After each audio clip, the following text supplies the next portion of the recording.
Student, मैं Ranjana Gupta, MBH inter college school Mordha Varanasi से। जैसा कि आप कल का एक मेरा वीडियो देख चुके हैं, मेरा सब्जेक्ट जो है बायोलॉजी, और आप कल का क्लास 12 का एक लेक्चर में आपको दे चुकी हूँ, जिसमें मेरा चैप्टर जो मैंने स्टार्ट किया था वो चैप्टर था मेरा पुष्पीय पौधों में लैंगिक जनन। उसका पार्ट 1 हमने दे दिया था। आज मैं आपको पार्ट 2 देने जा रही हूँ उसका। ठीक है, कल मैंने आपको बताया था कि फ्लावरिंग प्लांट होता क्या, यानी कि पुष्पीय पौधे होते क्या। इससे रिलेटेड हमने कुछ आपको पूरे प्लांट किंगडम के बारे में बताया था कि टोटल जो 5 किंगडम होते हैं उसमें आपका किंगडम आता है वो है प्लांट। ठीक है, प्लांटी को हम अगर नेक्स्ट डिवाइड करते हैं तो उसे 5 वर्ग में विभाजित किया गया है। 5 वर्ग में हमने आपको बताया था कि थैलोफाइटा, ब्रायोफाइटा, टेरोफाइटा, जिम्नोस्पर्म और एंजियोस्पर्म।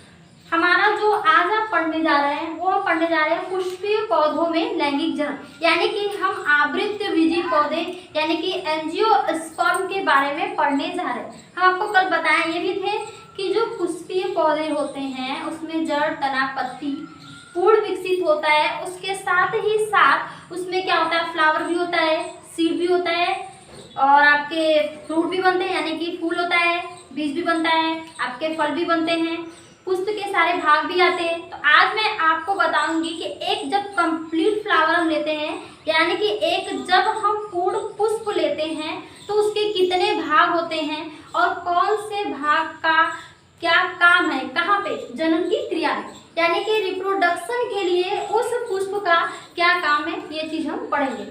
उससे पहले हम आपको बता देते हैं, यहाँ पे एक बार और रिपीट करते हैं कि जनन क्या होता है। जैसा कि आप सभी लोग जानते हैं कि हर जीव का पृथ्वी पर अपना एक निश्चित जीवन काल होता है, यानी कि जितने भी जीवधारी हैं उनका एक समय डिसाइड होता है कि वो पृथ्वी पर आए, इतने से इतने समय तक रहेंगे, अपना क्रियाकलाप करेंगे, उसके बाद क्या मृत्यु की प्राप्ति हो जाती है। यानी कि जन्म से लेके मृत्यु तक के बीच का जो समय होता है, जन्म से लेके मृत्यु तक के बीच का जो समय होता है उसी को हम बोलते हैं जीवन काल, यानी कि लाइफ स्पेन। अब वो बात की बात है कि अगर किसी जीव का जन्म हुआ तो वो 1 मिनट तक ही जिंदा रहा, उसके बाद वो तुरंत मर गया, तो फिर भी वो रहा ना अर्थ पे, पृथ्वी पे कुछ टाइम तो रहा, 1 ही मिनट रहा। दैट मीन्स कि उसका पृथ्वी पे जीवन काल रहा तो कितना, 1 ही मिनट से, लेकिन उसका जीवन काल वही रहा। वैसे ही अलग अलग जीवों का जो है अलग अलग जीवन काल होता है। जैसा कि माना जाता है कि अगर आप मानव जीवन है 70 साल जी लिए तो आप अपने मानव जीवन को जी लिए। ठीक है, उसके बाद अलग की बात है क्या होता है। वैसे ही हर जीव का, हर पेड़ पौधे का अपना एक निश्चित जीवन काल होता है। इवन हमारे बॉडी ऑर्गन जो है, हमारे शरीर के इंटरनल ऑर्गन जो है, आंतरिक अंग है, वो सभी प्रत्येक अंग का अपना एक निश्चित जीवन काल होता है। ये बात हम आपको पहले वीडियो में बता चुके हैं, जो मेरा पहला वीडियो देखेगा उसको ये सारी बातें पता चल जाएंगी। ठीक है, ये हो गया जीवन काल। अब भाई जीवन काल के बाद बात करते हैं जनन क्या होता है। देखिए, सभी जीव मरने से पहले अपने समान पृथ्वी पर कुछ संतान छोड़ जाते हैं।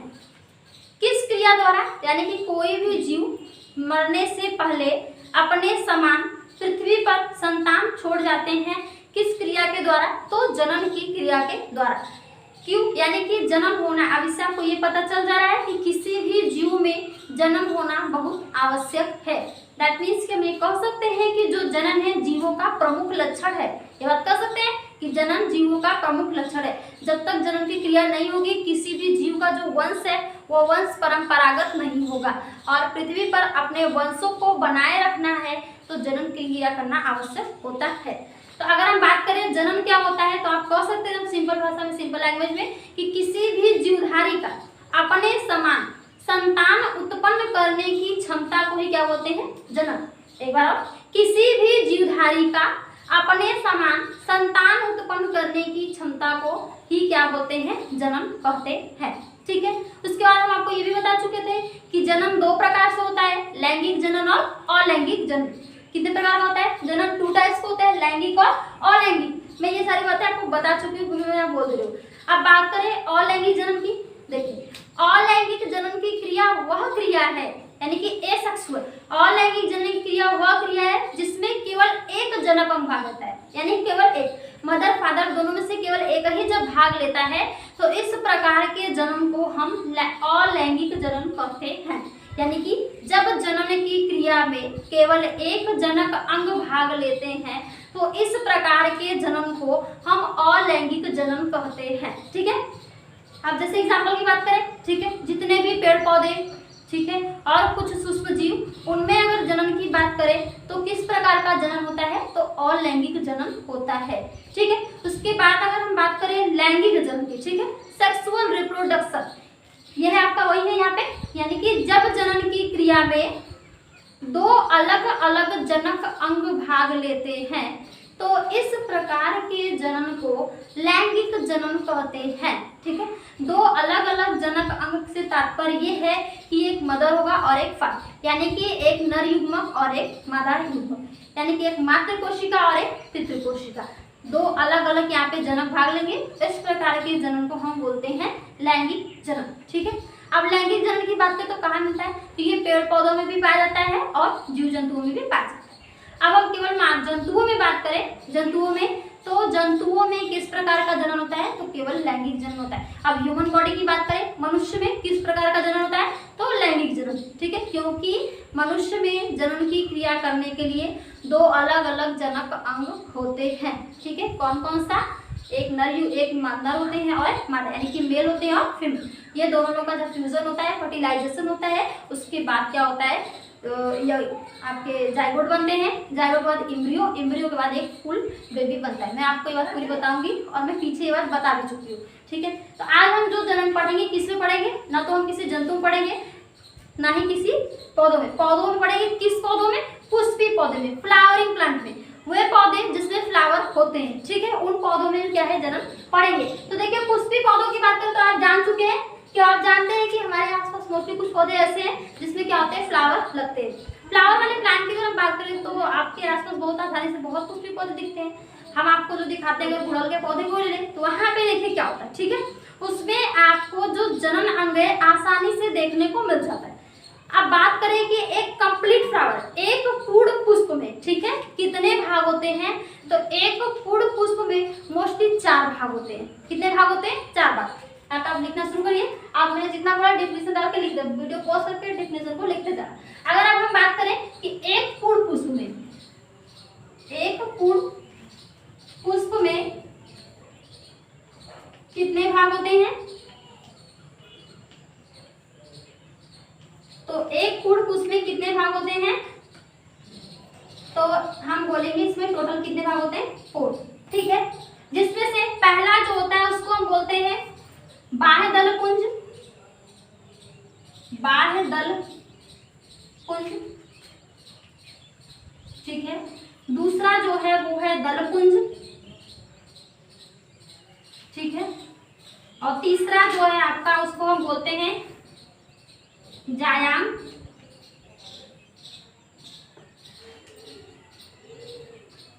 इसको हम एंड्रोसियम बोलते हैं, एंड्रोएसियम, एंड्रोएसियम। और दूसरा जो है वो है गाइनोसियम,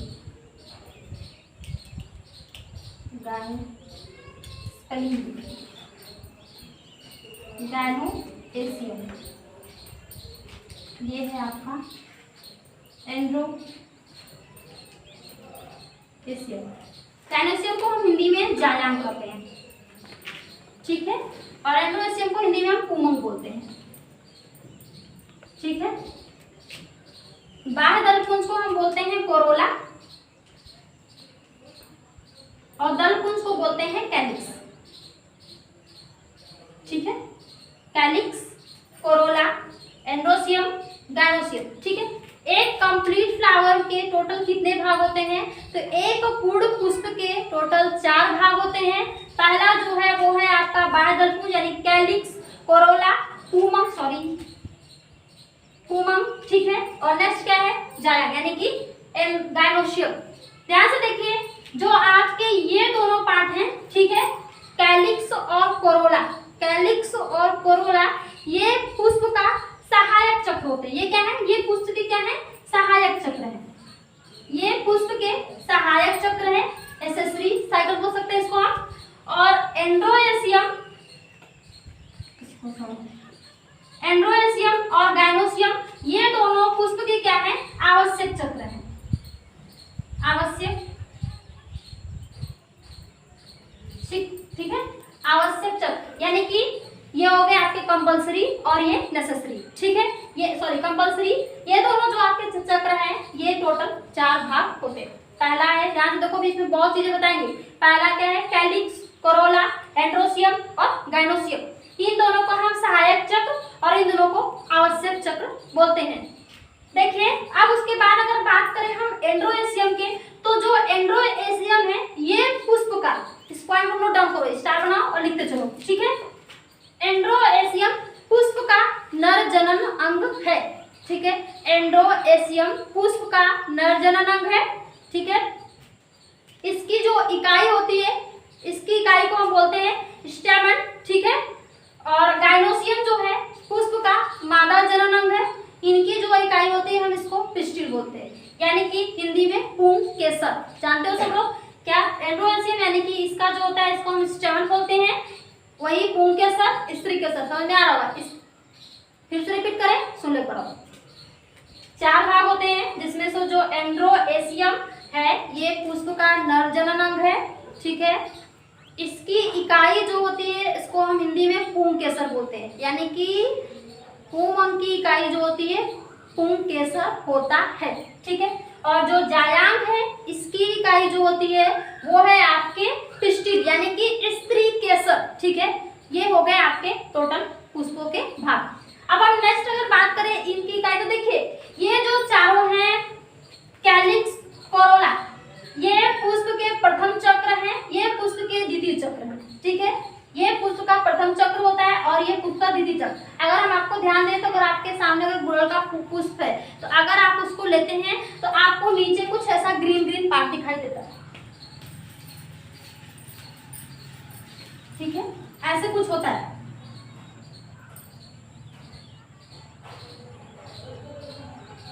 ऐसे, और इसी में से आपके कुछ बड़े बड़े वाले पार्ट निकलते हैं रेड कलर का,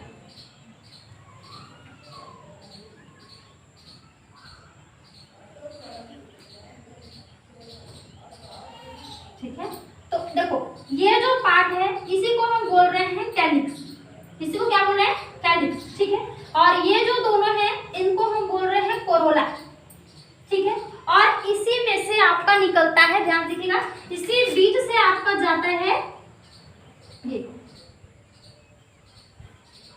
ध्यान से देखिए इसको जो बना रहे हैं, इसी में से आपका कुछ ऐसे पार्ट, जिसके पास बुक है उसको इस फिगर, ये फिगर आसानी से दिख जाए,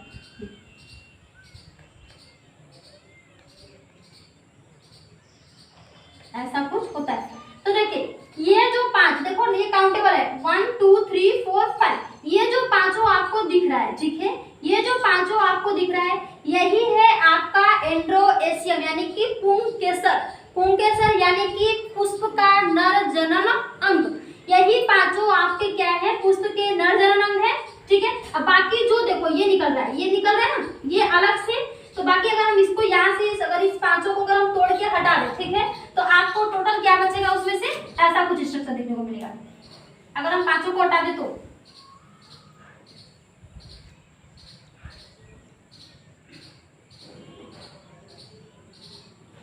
ऐसी कुछ संरचना आपको देखने को मिलेगी। ये तो देखो इसको और बड़ा कर देते हैं ताकि आपको समझ में आए।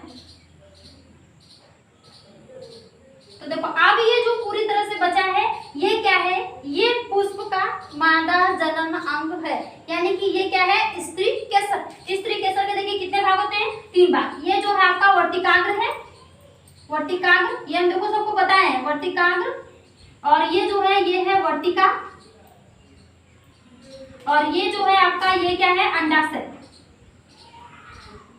वर्तिका, हाँ अंडाशय। और इसी के बीच में कुछ स्पेशल स्ट्रक्चर होता है, इसी के बीच में कुछ स्पेशल ऑर्गन होता है जिसको हम बीजांड बोलते हैं।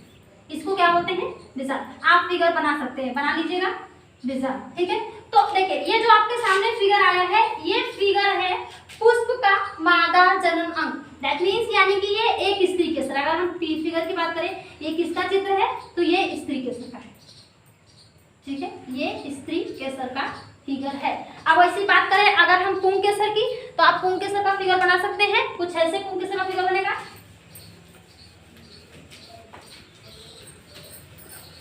पुंकेसर यानी कि जो पांचों ऊपर निकला था, ठीक है, उसके अगर हम फिगर की बात करें तो आप उसका फिगर ऐसे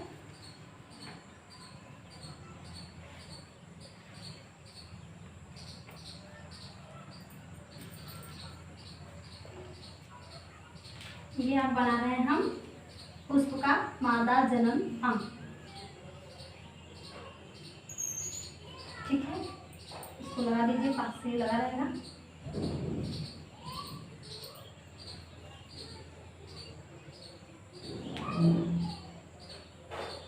ये कुछ ऐसे जाएगा,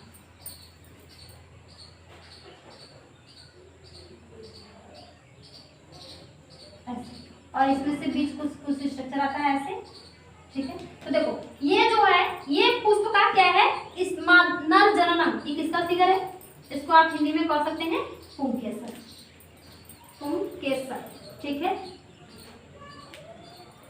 पुंकेसर। देखिए अगर इस फिगर के अगर हम नाम की बात करें तो ये आपका क्या है, एंथर है। देखो इसका हिंदी बहुत खतरनाक, बहुत ज्यादा खतरनाक नाम है, इससे अच्छा इसको तुम इंग्लिश में याद करो, एंथर, ठीक है। इसको बोलते हैं कनेक्टिव, हिंदी में इसको बोलते हैं संयोजी, संयोजी हम दोनों लिख दे रहे हैं, आपको जो बेटर पड़े करिए, ठीक है। और ये जो है ये है फिलामेंट, ये जो है ये है फिलामेंट यानी कि पूतंतु, पूतंतु, ये पूतंतु है। और ये एंथर को बोलते हैं हम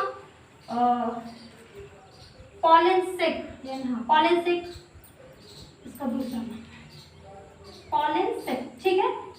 और हिंदी में भी हम इसको पॉलेंसेक ही बोल देंगे, या आपको उसको बोलते हैं बीजाणुधनी, कुछ ऐसे ही, ठीक है, अब बताएंगे पॉलेंसेक। देखिए ये क्या है, पुष्प का स्त्री के पुंकेसर है, यानी कि ये वाला जो भाग है पुष्प का नर जनन अंग है, और ये जो है ये है पुष्प के मादा जनन अंग।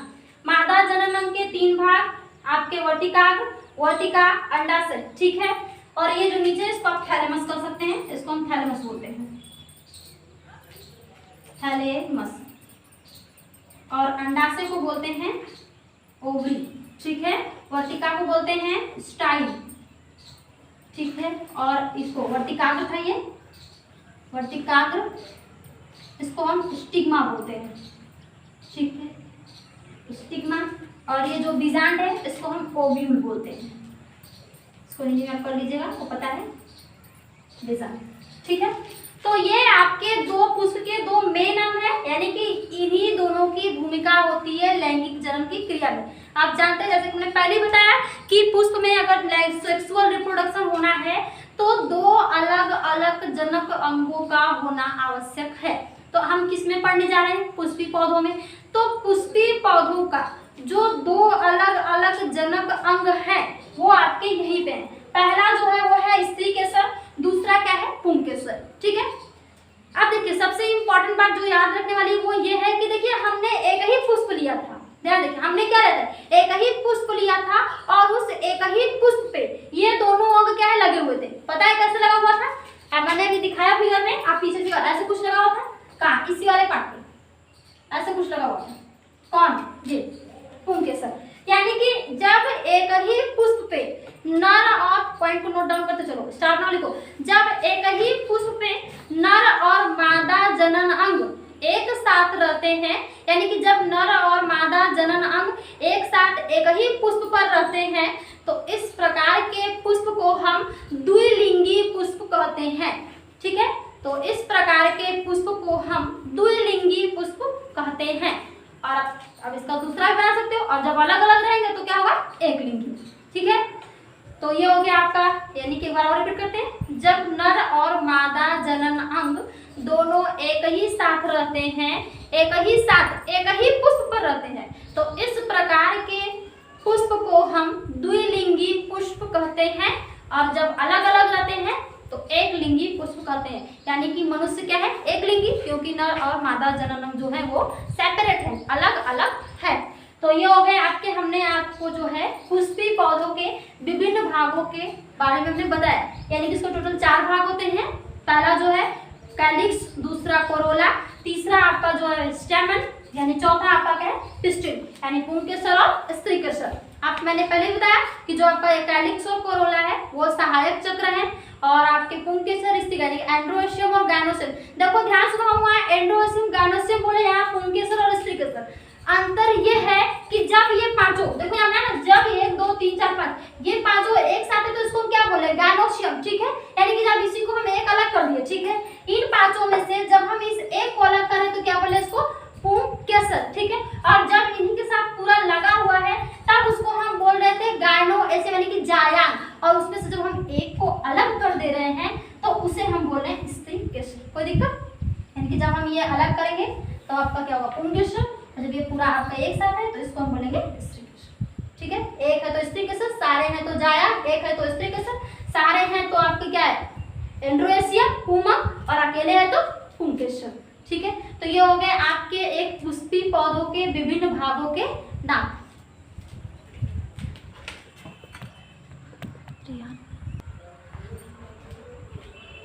तो ये हो गया आपका टोटल पुष्प के विभिन्न भागों के नाम। तो आज के लिए इतना ही, बाकी कल। धन्यवाद।